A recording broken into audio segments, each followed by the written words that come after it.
Hello friends, welcome to CEC live lectures. Dear friends, today in this session we are going to continue further in our series on business ethics and CSR. Today we are going to talk on teaching ethics.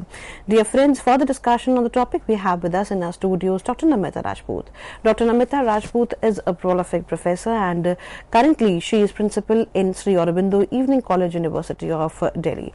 Dr. Rajput is author of numerous books and she has authored a book on business ethics too. So let's take advantages from her experiences and let's try to understand teaching ethics in detail. Now I would like to welcome our guest, Dr. Namita Rajput. Hello ma'am, welcome to the lecture.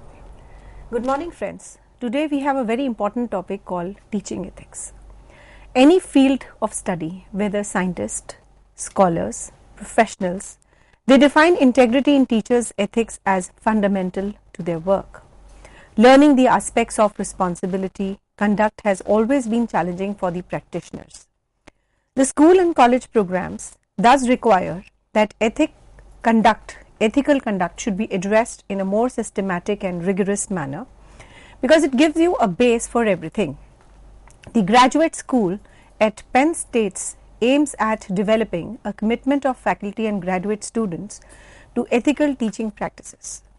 In the past, universities have not paid as much attention to the ethics of teaching as today. A valuable source of information about ethical teaching is an issue of new direction for teaching and learning, a journal entitled Ethical Dimensions of College and University Teaching. Understanding and honoring a special relationship between the teachers and the students was produced, which several authors provided theoretical and the practical guidelines for enhancing the ethical college teaching skills. Norms to govern the teaching ethics. The following norms help in governing a teaching ethics. The first is the honesty. Teaching should be honest, and honest teachers builds an honest students. There should not be adulteration in the teaching aspects of a teacher. The teacher should be very, very honest in whatever they teach, and of course eventually they will produce the students which are also very, very honest. The second norm to govern the teaching ethics is promise keeping. It requires the teachers to fulfill the promise made at the beginning of the session that they would be giving us the lot of exercises, a lot of practice sessions and hands-on training. So they should fulfill initially what they have talked about it to the students. The teachers should be committed to the syllabi, assignments, grading principles and the class and the office hours promises made to the students. Any breaking of the promise will have a very deep and a negative impact onto the students, that what the teachers have promised, they have not fulfilled the kind of promises which were made in the beginning of the session.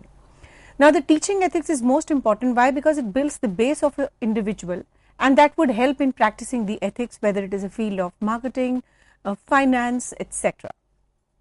The third norm to govern the teaching ethics is respect for the persons. The teachers should encourage the mutual respect among the students. They should also show the respect and common courtesy to the students during the interpersonal interactions and in responding promptly to their need for the guidance and the feedback. The fourth norm to govern the teaching ethics is a fairness. The teachers should recognize the subjectivity involved in the grading system. Now first of all, this is most important aspect of the teaching ethics is that if the teachers they do not maintain the fairness as far as the marking of the students is concerned, they will always be in a state of a confusion and they will always be in a state of a problem as far as the grading system is concerned. Whatever grades the students earn, they should be properly recognized with no the subjectivity involved into it. It should be completely objective, which is based on the evidences, which is based on the empirical results which are in front of the teachers. So there should not be any kind of a subjectivity involved when they grade the students. So a complete fair grading system must be in place. This brings a very good confidence amongst the students that they are being graded in a very nice and a subjective and the objective manner. They should ensure that the objectivity is the base for the grading system, and by creating and adhering to a clear and a well-defined criteria as far as the marking is concerned. Next, we have principles of the ethical teaching. the following principles govern the rational teaching of the ethics. The first is the content competence. A teacher maintains a high level of subject matter knowledge and ensures that the course content is current, accurate, representative and appropriate to the position of the course within the student program, the study of the program. Unless and until there is a the content competence, the students will not have the accurate information to be taught in the classes. Then we have a pedagogical competence. A competent teacher communicates the objectives of the course to the students, knows the alternative teaching methods, strategies and select the methods that are effective in helping the students to achieve the course objectives. Then we have dealing with the sensitive topics. The teacher should deal in a very open, honest and a positive way with the topics that the students are likely to find sensitive and discomforting. The topics sometimes are very, very sensitive in nature, so they should be taught in a very intelligent and deliberate manner, so that there is a very important and a positive impact onto the student, and the spillover of the knowledge is also very direct and very, very pertinent in this regard, because sometimes it is very difficult for the teachers to take up and teach these sensitive topics. So the teacher should deal in a very open, in a very honest and a very positive way the topics which are eventually giving some kind of a discomfort, but it is also on the outset very important for them to be taught in the classes. Next is the student development. The ethical principle of the teaching is that you should give a focal point as far as the student development is concerned. The prime responsibility of a teacher is to contribute to the intellect development of the students, at least in the context of the teacher's own area of expertise. For example, I am a teacher, so I will put lot of efforts so that whatever I have, I should be able to deliberate onto the students, and they have a complete set of knowledge which I have, so that they are also at par with the teacher as far as the knowledge, as far as the competence is concerned. So nothing should be kept on with the teachers. They should put in the maximum efforts to have a direct impact as far as the knowledge spillover from a teacher to the student is concerned, and definitely to develop the intellect, to develop the skills is the prime responsibility of the teachers. Then we have a principle of ethical teaching here, that he or she should avoid the actions such as exploitation and discrimination that obstruct the student development when we enter a class. And definitely there are certain students which are liked by the teachers because of their the interpersonal skills, because of their interactive skills, because of their communication skills, because of their participatory level. So there is a tendency of the teachers also to like certain students and dislike certain students who are sitting just at the back and they are not attentive in the classes. But on the outset, the teachers should avoid any kind of a discrimination as far as the students are concerned, and they should always keep the students at par as far as the students are concerned. There should not be any kind of a discriminatory practices, because any kind of a discriminatory practices will create a wrong impression among the students, and the teacher should completely avoid all these practices. Next, we have a dual relationship with the students. A teacher should not enter into a dual role relationship with the students that may detract the student development or lead to any kind of actual or perceived favoritism on the part of the students. Then we have a very important principle of the teaching ethics, which is called as confidentiality. The students' grades, attendance, records and the private communications are treated as confidential materials and should be released only with the student consent for legitimate academic purposes, or if releasing such information with all beneficial to the students, all will prevent harm to the others.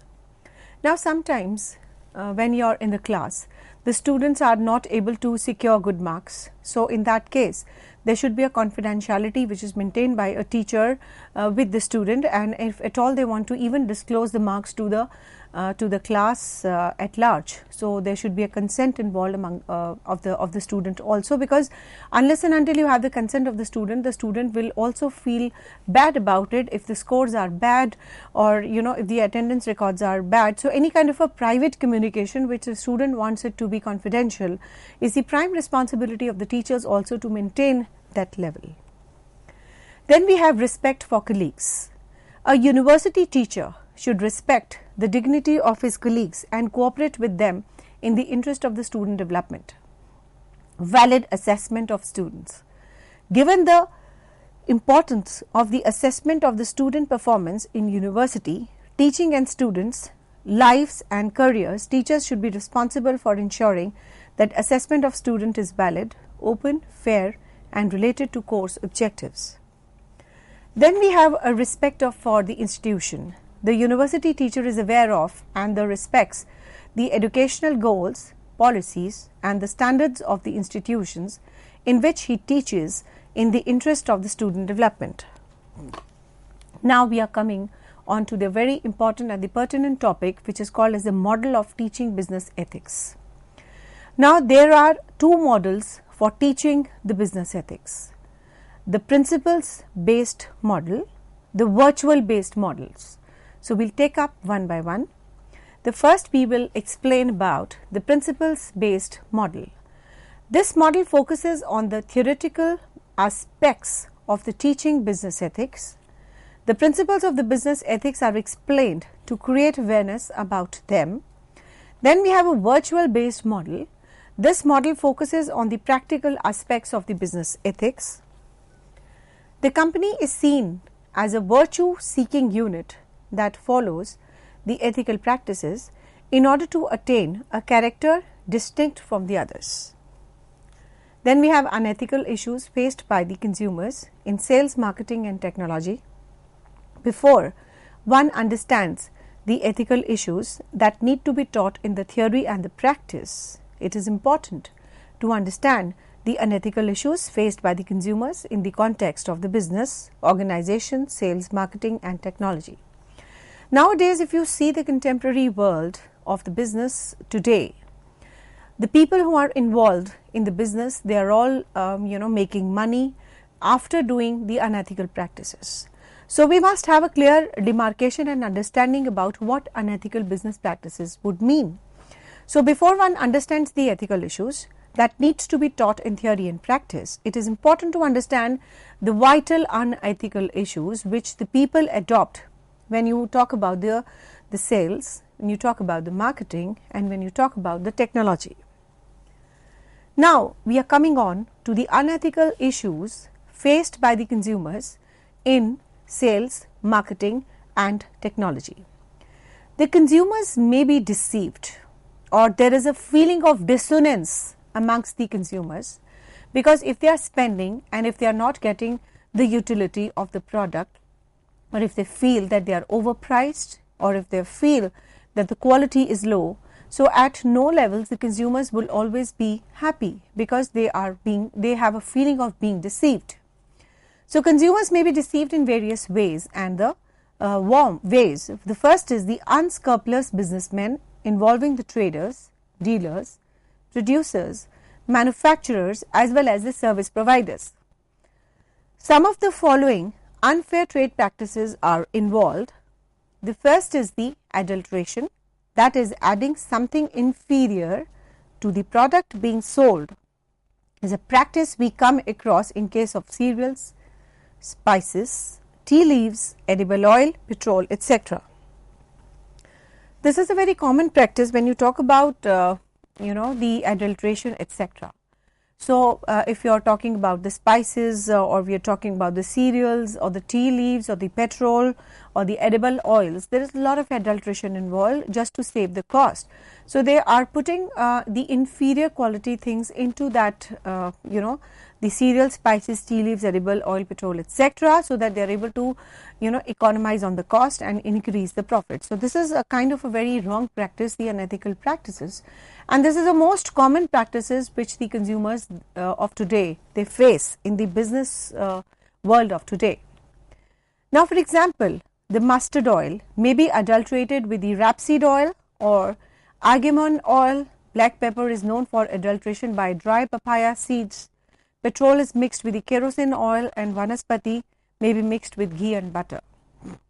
Sometimes the inferior material used with the product may also be very, very injurious to health, but they don't care about it. They don't have any health care ethics involved into their practices. They just want to earn profit, and they just have one concern, that is how to make the money out of it. So these issues must be very clearly on the outset must be explained to the consumers, that this is how they face and this is how the things can move, and this is how they have to be aware of adulteration, about the inferior product which might be mixed in the product. Because if they are not aware and if they are not attentive, then they have to face music in terms of their health, in terms of their money, in terms of their overcosting of the product, and etc. Now coming on to a sale of the spurious products, that is selling something of no value instead of the real product. This is often found in case of the medicines and the drugs or the healthcare products.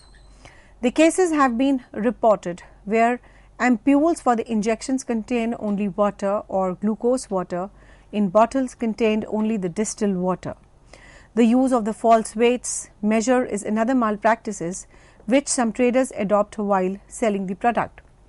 Unless and until the individual knows about what an ethical means and how the consumers are being deceived, you will not be able to come out of this vicious circle of being deceived in the market by the smart marketers, by the smart businessmen.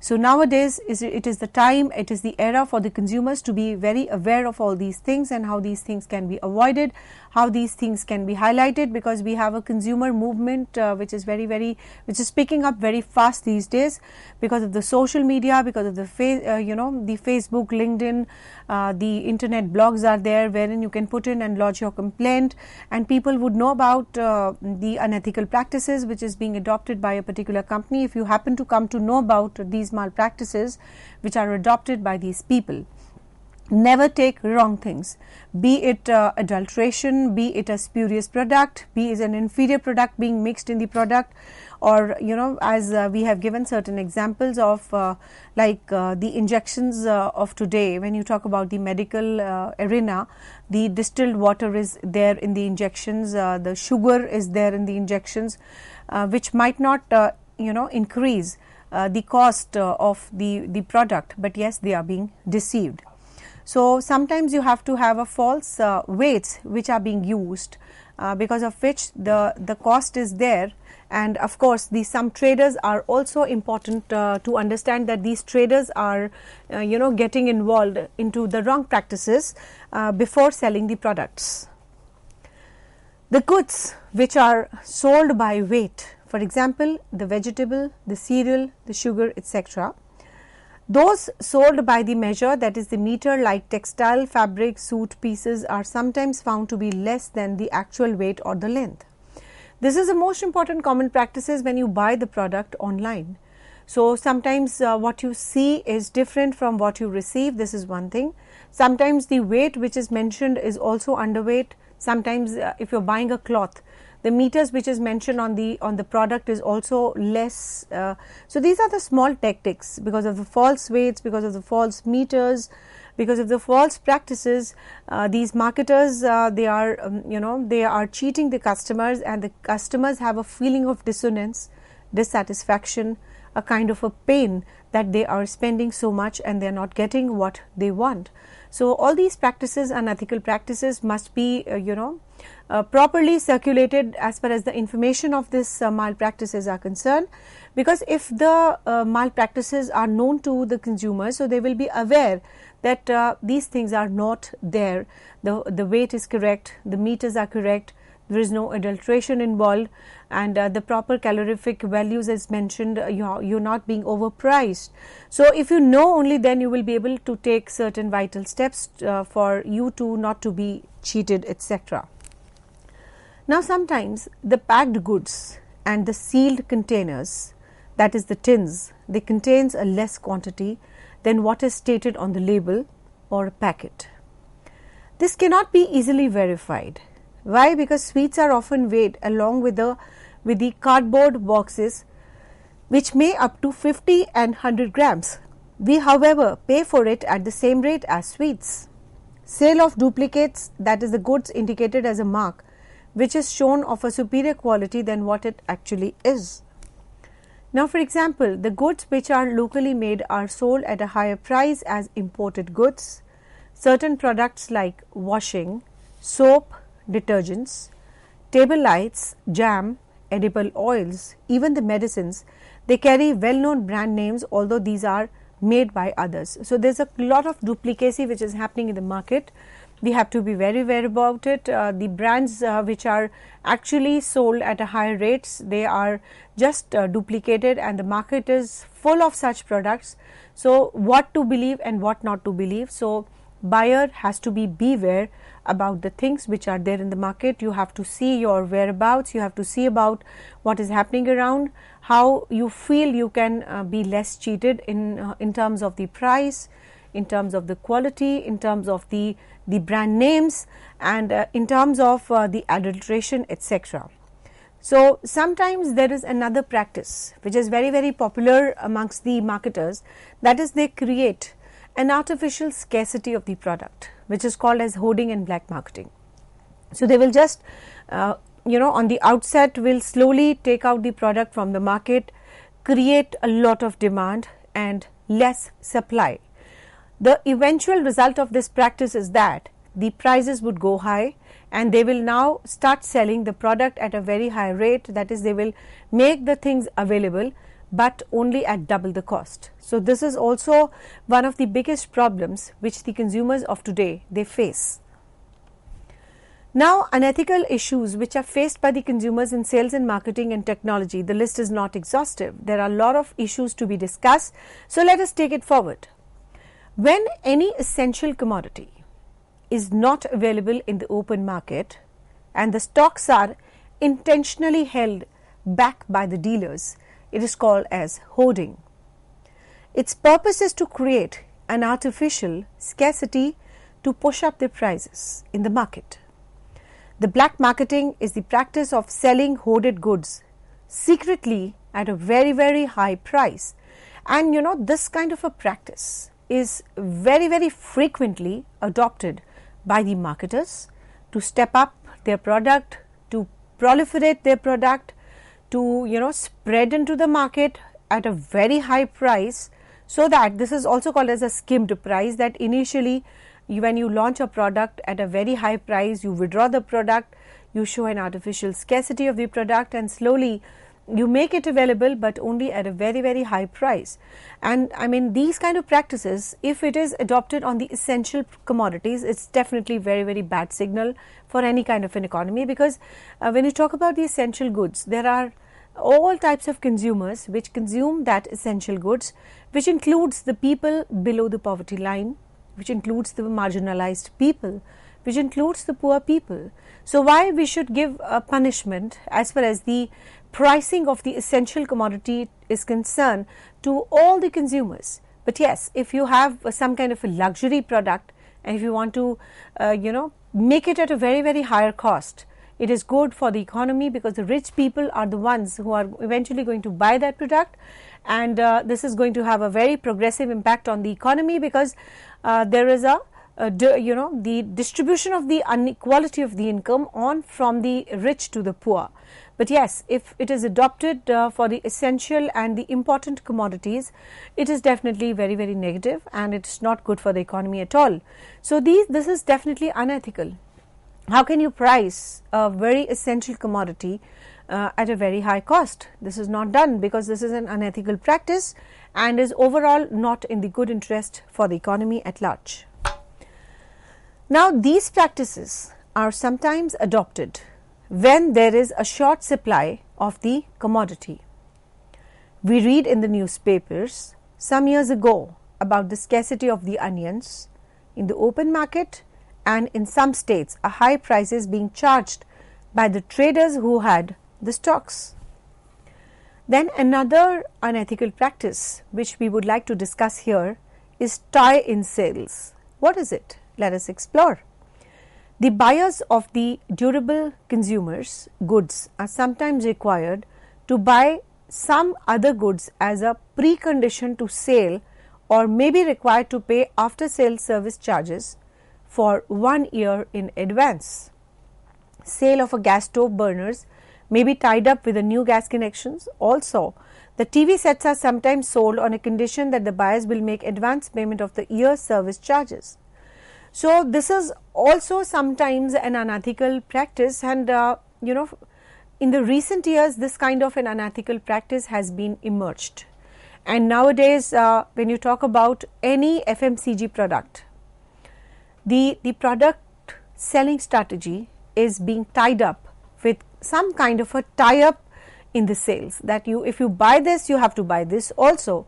If you buy TV, you have to buy the service charges for 1 year also. If you buy say an RO system, you maybe have to buy an annual maintenance contract for a year.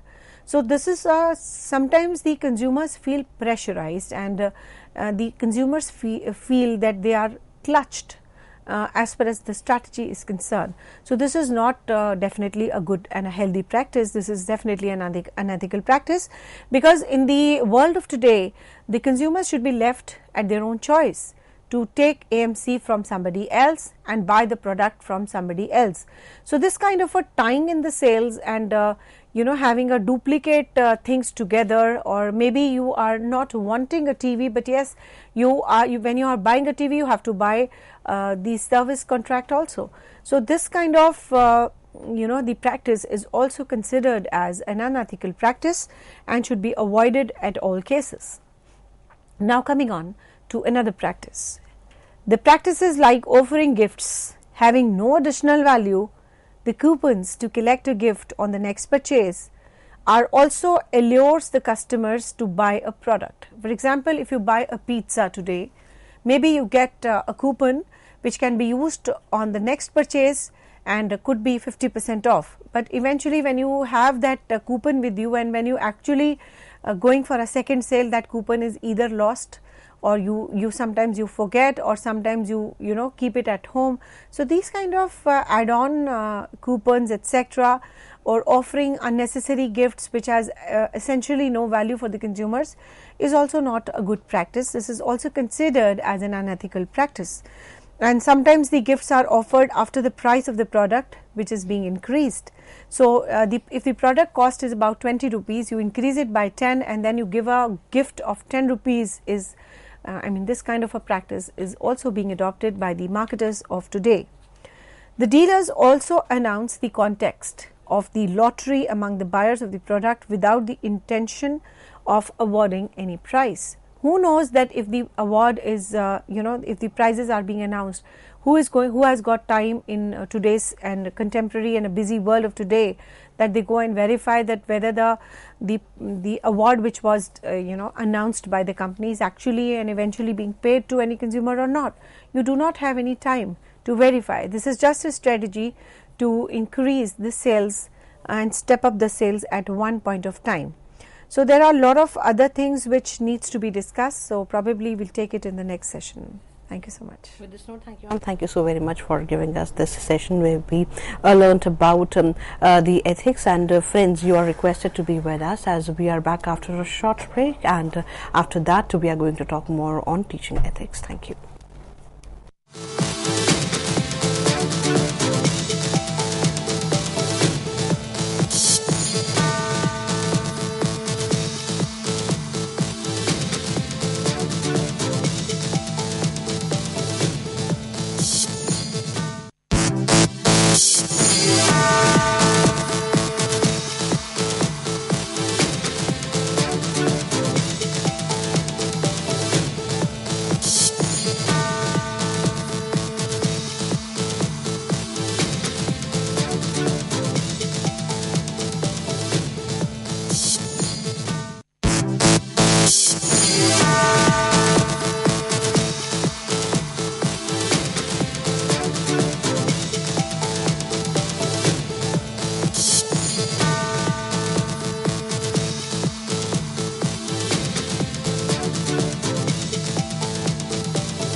Hello friends, welcome back to this session. Friends, you know that today we are talking on teaching ethics, and for the discussion on the topic we have with us in our studios Dr. Namita Rajput. Dr. Namita Rajput is a prolific professor, and through her experience we always get in-depth knowledge on various topics and issues. So let's welcome our guest Dr. Namita Rajput, and let's try to have a vivacious session once again. Hello ma'am, welcome to the lecture. So before we start on and take up a next topic, let me give you a recap of what we did in the last session. The unethical issues which are faced by the consumers in the sales, marketing and technology is increasing day by day. The unethical issues, when you talk about, includes so many factors and so many things which the consumers of today they face. For example, the adulteration, the mustard oil is mixed with the rapeseed oil, the kerosene oil, papaya seeds, the black pepper is mixed with all these things. The vanaspati may also be mixed with ghee and butter. So sometimes the inferior material which they use as far as the unethical practice is concerned could be proved to be very injurious to health. So these things have to be understood by the consumers on an outset, because unless and until they have a complete knowledge about the theory, it will not be able to implement in the practice. Sale of these spurious products, that is something which is having no value, instead of a real product, is often in case of the medicine, drugs and the healthcare products. For example, if you are go for an injection, the injection will have just a distilled water. It could be even a glucose water, a sugar water, which is not going to harm you, but yes, definitely the consumer is unnecessarily paying for the products which are actually not the products which is labeled in that product. Use of the false weights, the measure, they are all part and parcel of the malpractices, and which some traders adopt while selling the goods. The goods which are sold by the weight, like the vegetables, cereal, sugar, etc. These are sold by a measure, that is a meter, like textile fabric, suit pieces are sometimes found to be less than the actual weight or length. The false weights, for example, 500 weights, you use 250 gram weights. Measuring tapes and the sticks are also wrong, and you feel that you are being cheated. And sometimes the packed goods and the sealed containers, that is the tins, contains a less quantity than what is mentioned in the product. The sweets are sold including the cost of the cardboard which it contains, and sometimes the products which you buy are local in nature, whereas they are shown as they are branded products. So hoarding and black marketing is another practice which is a big problem which the consumers of today they face, and specifically when you talk about the essential commodities, which is not the products are essentially essential in nature and they are sold in the market, and the marketers adopt the hoarding and the black marketing, which is definitely done by creating an artificial scarcity of the goods and sold at a very high rate. So this has a very negative spillover onto the economy, etc. So these practices are sometimes adopted when there is a short supply of any good. We read in the newspapers some years ago about the scarcity of the onions also, because of which the prices which was charged is very, very high. Then another issue which we did in the last session was tie in the sales, that the consumers are forced to buy a product along with some other service, and they are not given any kind of a freedom. At the time of the sale also they are asked to buy that product. So this is also not good. Now sometimes in the practice the gifts are given, like if you buy, I gave you an example of a pizza, that you buy a pizza, you get a coupon in which the next buy is about 50% off, and you cannot buy it. There are so many conditions which are applied that you can only use this coupon after a week, or you cannot use on the same day, and eventually you lose that coupon, and when the time of the second purchase is there, you end up buying another fresh amount with no discounts. So these gifts and coupons are actually having no additional value in the product, but they are just a luring technique which is given on to the consumers to buy the products. Sometimes there is a misleading advertisements. It is most problematic thing, because with the seeing that advertisement, the consumers they feel that they are being deceived. Such advertisements, they have false claims, They show that it is of good quality, the grading, the usefulness, but actually when you buy the products, they are not there. A pharmaceutical company advertised that use of its paracetamol tablet did not have any side effects like aspirin, but it suppresses the expert's report of the long term injudicious use of paracetamol. I had adverse effect on my liver. So these things are also being concealed in the advertisement. So they are being suppressed, and there is a concealment of the important facts because of which the consumers take a buying action. So a company announced its advertisement that is what manufacturing is 150 cc. The scooters in the technical collaboration with a foreign company, although no such collaboration has been entered into, and in such cases the company use a trademark of well known company Philips in its audio products, that is the radio sets only. The sale of substandard goods is also a kind of a malpractice. The sale of goods which do not conform to a prescribed standard quality, particularly for the safety. Such products include pressure cookers, stoves, electric gadgets, heaters, toast, SI, cooking gas, cylinders, etc. Now, the ethical issues which have to be taught in view of the above unethical practices. Now is the time to give the main and the vital ethical issues in this regard. The first is, there is an ethical dimension that needs to be addressed in every small area of business. Our students should be taught to analyze the institutional ethics, importance for the business organizations. Learning in business schools is transformed to face the irreality in the business situations. Each aspect of the business, corporate strategy, policy and decision making should be taught with reference to the ethical dimensions. The company's executives should know what kind of business the company intends to do. It has to create a form of itself and its employees. It also expects the employees to exhibit the desired behavior.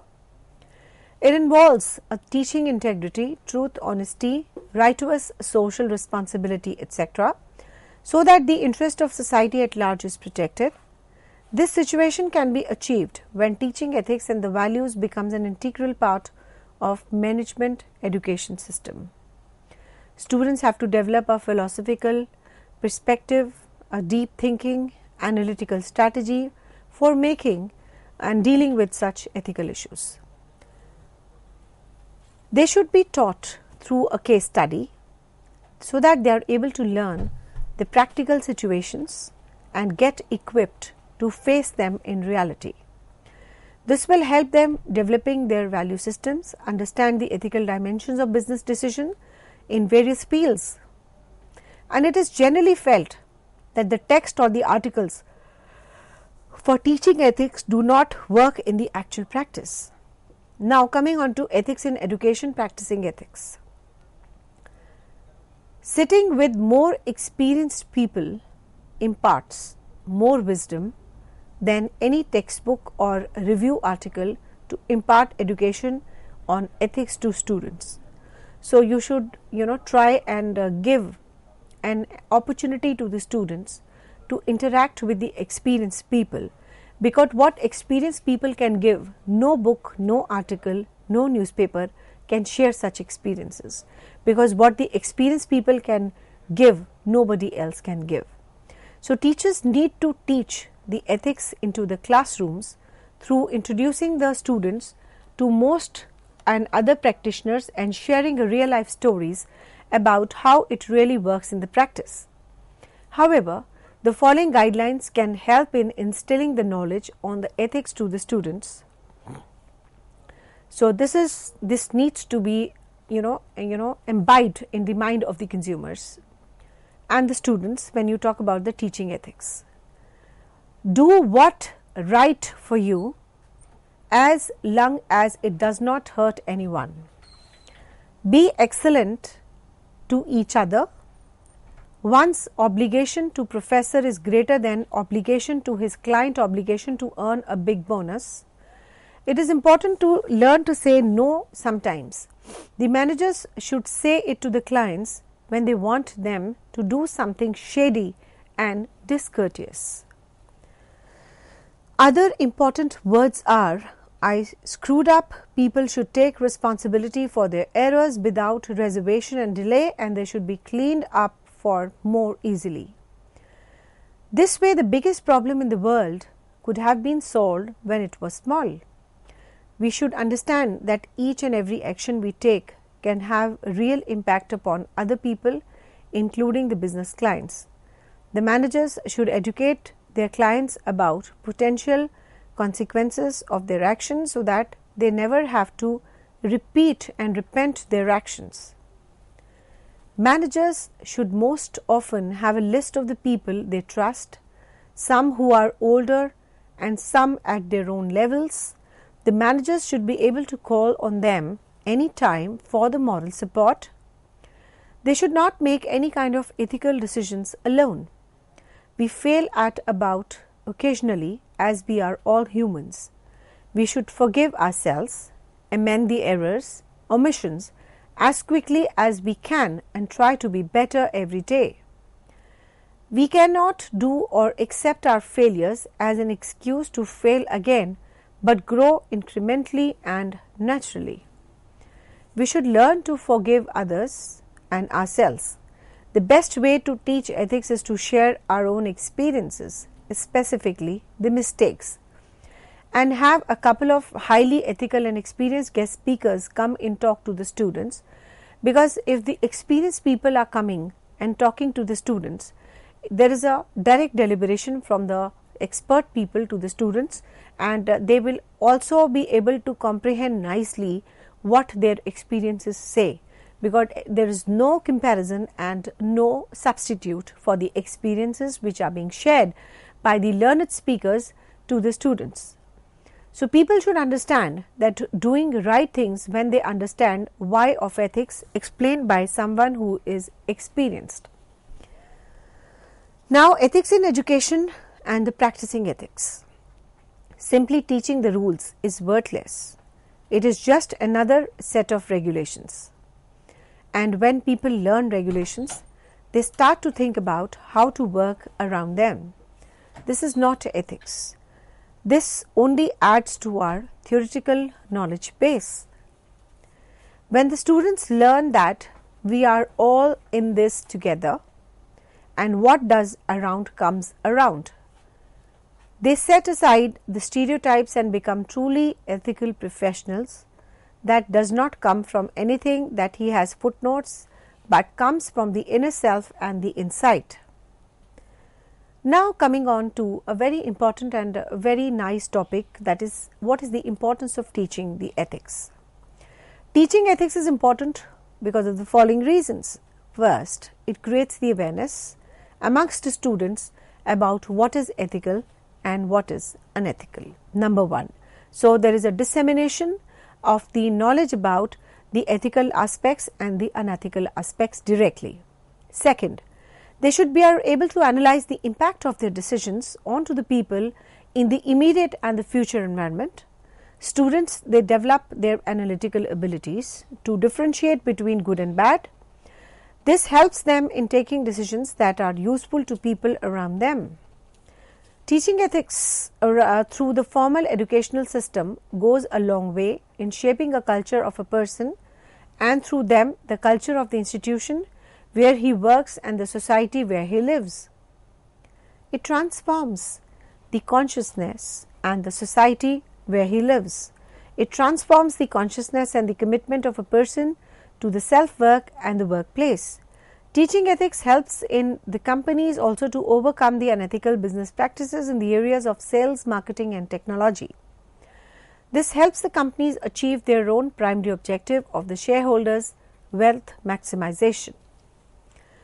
Now, we have done till now the importance of the teaching ethics. Let me give you a recap of what we are doing here. It creates the awareness, not only awareness, it creates the analytical and the ability to understand between right and wrong, between good and bad. Not only this, you will be able to take a very pertinent and a good decision because it is being affected by the ethical thinking and the ethical lenses. And of course, it transforms you from inside, it touches your consciousness also, your commitment levels, and this will help in also achieving the primary objective, that is the wealth maximization. Now, what are the basic barriers for teaching ethics? It is very important to understand, because if there are barriers, we are also putting the efforts to lift these barriers so that we are able to have a complete understanding of the teaching ethics and its benefits. Can the study of ethics make us a better person is a big question mark. William Pryor, a professor of philosophy, says it should and it can be probably, but it does not. The reason why it does not are due to the barriers of the teaching ethics. What are these barriers? Let us understand. 1. Some people are embedded with the idea that theoretical wisdom is sufficient to bring the moral wisdom. It need not be taught as a part of the curriculum. This is an expectation that teachers present a variety of moral theories and potential applications neutrally. They do not advocate a particular point of view.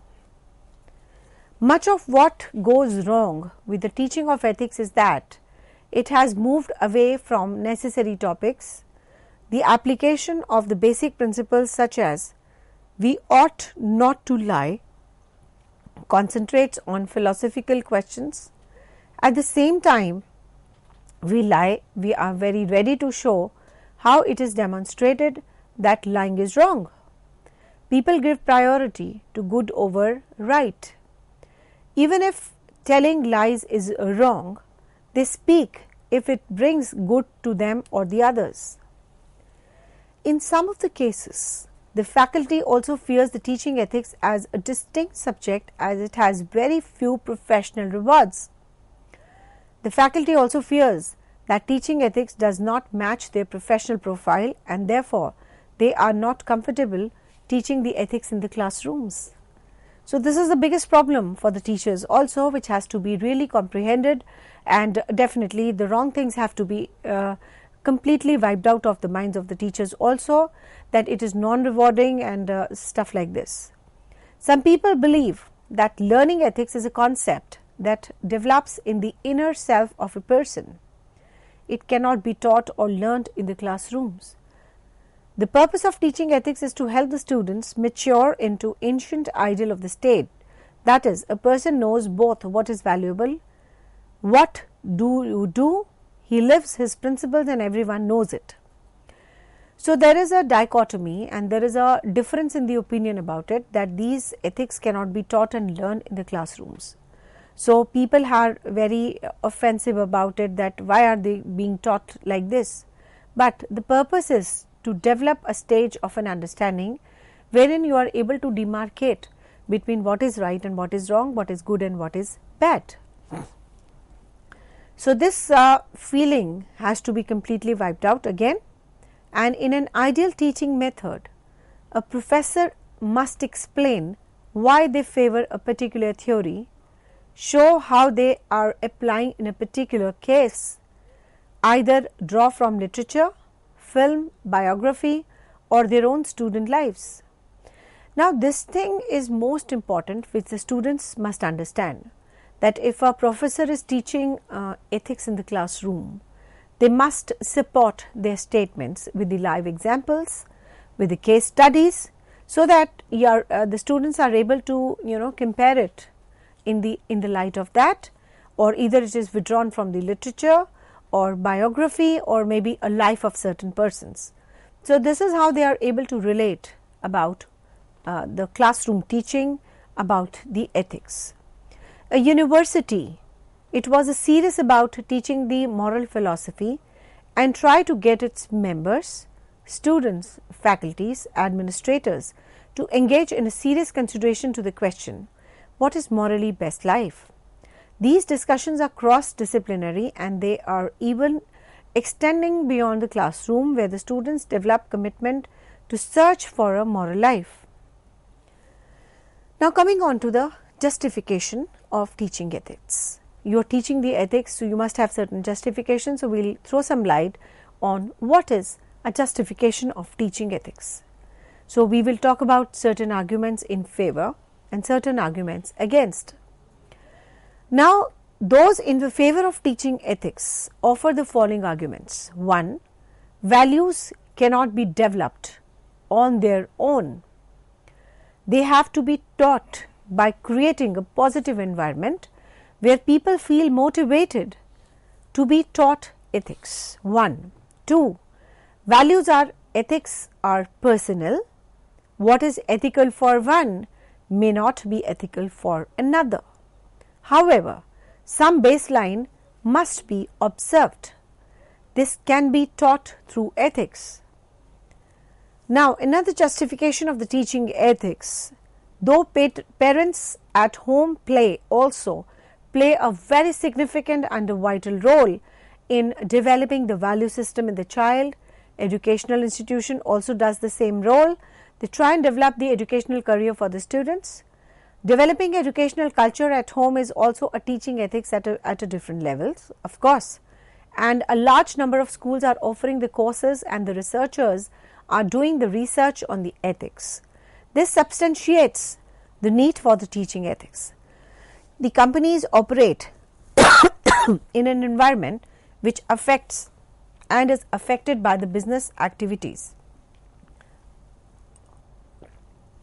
Business are the creations of the society, and the society expects certain obligations from the business houses in the form of social responsibilities. The companies are forming the board committees called the Committees on the Social Responsibilities, where the members teach and learn the various issues like business and environment ethics.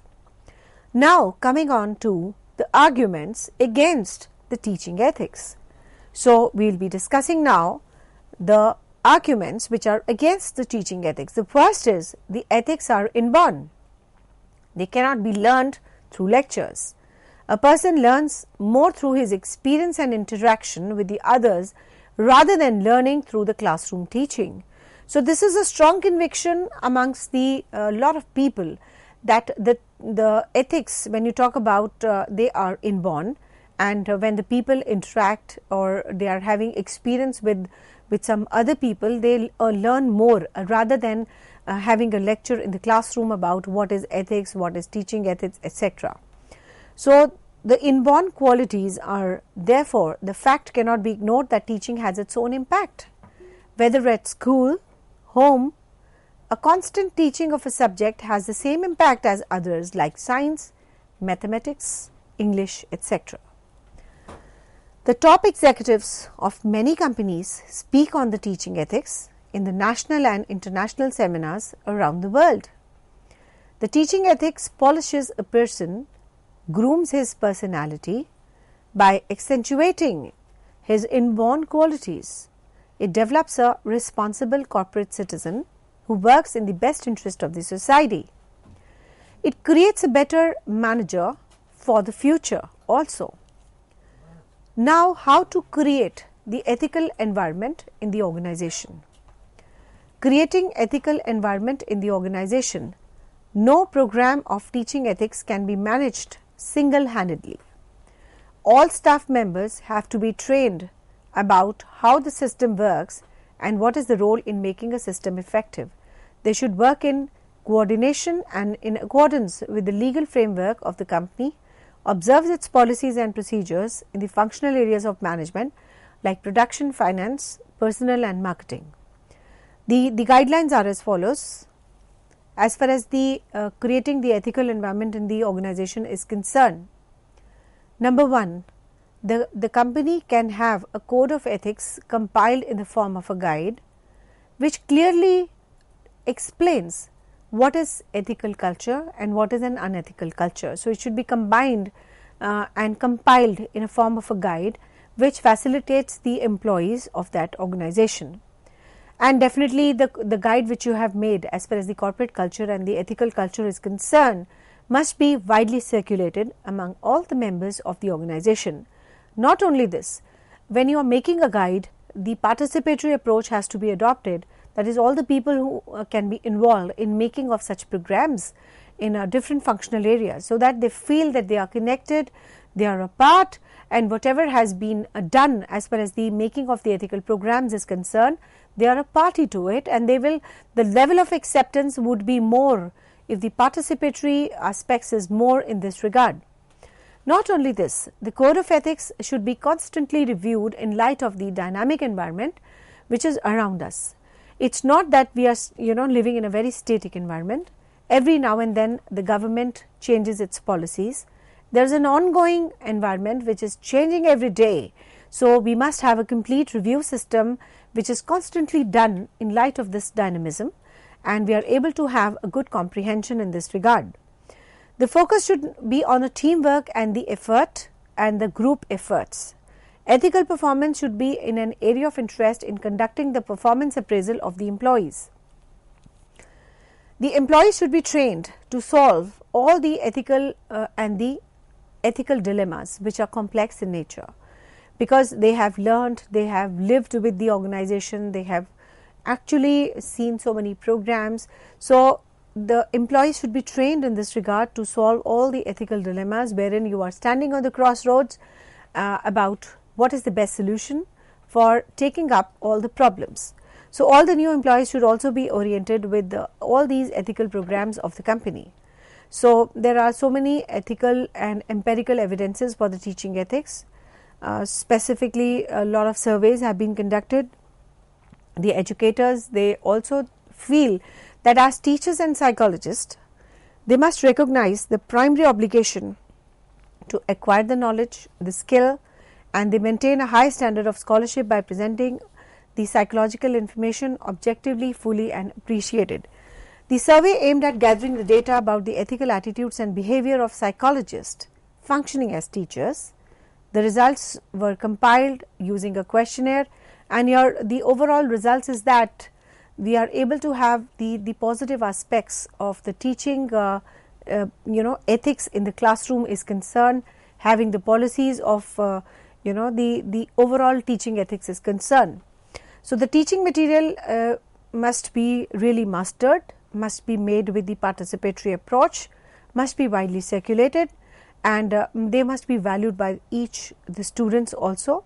And teaching classes so crowded that cannot teach effectively. So you must have not a distressed environment, but such environment wherein you can very easily comprehend the things and disseminate the information from top to bottom as far as the people are concerned. So I hope with this conversation you are able to understand what teaching ethics is all about, why it is important, what are the barriers, how you can lift it, how you can build the ethical culture. Thank you so much. With this note, thank you, ma'am. Thank you so very much for giving us this session where we try to understood about teaching ethics. Friends, if you have any queries or feedback, then do write to us at info.cec@nic.in. We are going to meet very soon and would be discussing more on business ethics and CSR. Till then, take care. Goodbye. Thank you, ma'am. Thank you once again.